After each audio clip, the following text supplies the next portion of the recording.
Hello, I hope that you are having a great day. Today, I just wanted to come to you just to have a really quick conversation about an article that I read earlier that was written on something that Warren Buffett said. One person that knows about finances is Warren Buffett. He has like billions of dollars. A lot of times, we don't have the blueprint for creating generational wealth. So we have to look outside of what we would usually look at to actually figure out what is going on in the financial world. Something I talk about a lot is leaving that legacy and leaving a legacy to be able to say, this is what I did. A lot of times I talk about the dash because one thing that we're all guaranteed when we're born is that we will one day pass away. But what's important to us is that dash that's in between. That is everything that we've done between those two dates. What Warren Buffett suggests is all parents talk to their children before they sign their will. A lot of times doing their will and their family isn't involved in what's going on with their will at all. So what this means when they pass away and the will is being read, it's like a shock to everyone in the room, what they're left with, what they're not left with. And sometimes it cause a lot of turmoil, families to fall out because they're finding out at the reading of the will that their parent did this and wrote this in the will, and they don't understand why.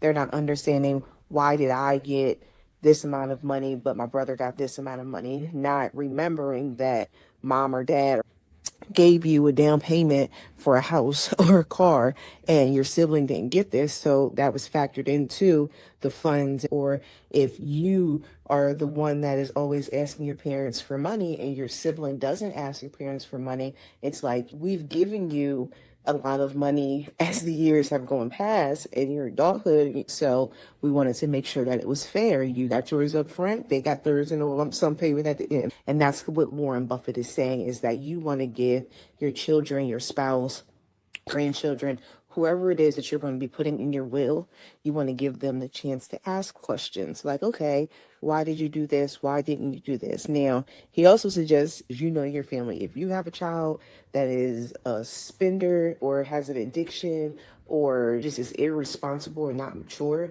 you don't want to tell them, when I die, you're going to get $2 million.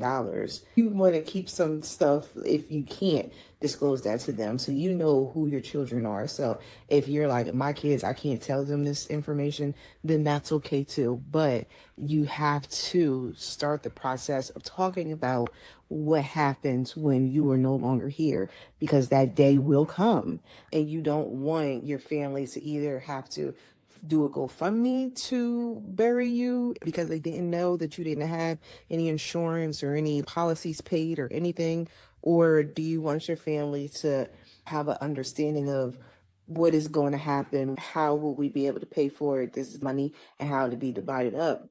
You want to give them that option and that opportunity to ask you questions. And the reason why you do this before you sign is because if they give suggestions and they're sensible, you can still make changes within your will before you sign it and have it submitted to the agency that handles it for your state. But understanding that these conversations, they are tough. They really are. They're tough. And they're not easy for anyone.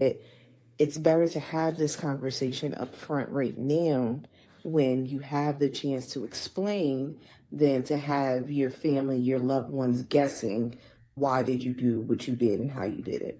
And understanding that these conversations, while they are tough, they could actually strengthen your relationship. Like, they could actually bring you closer, because when you think about death, you actually hold on to the things and the people that you love the most more. So when you have this conversation, it could make your children, your spouse, your grandchildren actually look at you and see, mom, grandma, wife, she is getting a little bit older. Health-wise, there are things that are changing. And I want to make sure that before we have to execute this will, we start to strengthen our relationship. We spend more time. Let's do more things. Let's do more family activities so that we can give those flowers while we're still here and not when we're no longer here and it's at a casket, because that's not what we want. We want to be able to make those memories and those good and healthy memories. Just remember your family. You know your children, you know what they can and can't handle, but you also know that now is the time for us to start to make those important decisions, those important changes, and we're the ones that are going to have to do it. We're at that age where we're multi-generation. That means you're going to have to do it for your parents and your grandparents probably, because you are at that age where you're like, I'm an adult. Some of us have children, so you're going to have to do that for your children also. But you know your family, you know the dynamic. You want to start to have those conversations with the ones that you can have those conversations with. I will say, for me, the most important thing when creating your will, one of the questions that you should ask everyone who is going to be a part of it is what's important to them, because you never know what may be important to them. Maybe they had a favorite glass in your china cabinet, or a certain piece of jewelry, or your slippers. What is important to them? And if you can do it, give them that piece of you that they cherish the most. That's actually something that my grandmother did for us. She's collected crystal. She has like wine glasses and champagne flutes and all kinds of stuff. She had us pick out a set that we all wanted, so that we had a piece of something that was important to her. Think about something that you have that you want to make sure that they have in the event of you no longer being here. That is actually all that I came here to talk to you about today. I hope that this conversation gets you thinking, gets you seeing the importance of starting to have financial discussions within your home with those that you love the most, even if it's not your children, your parents, your grandparents, starting to have those conversations so that you and they are prepared for whatever may happen down the road.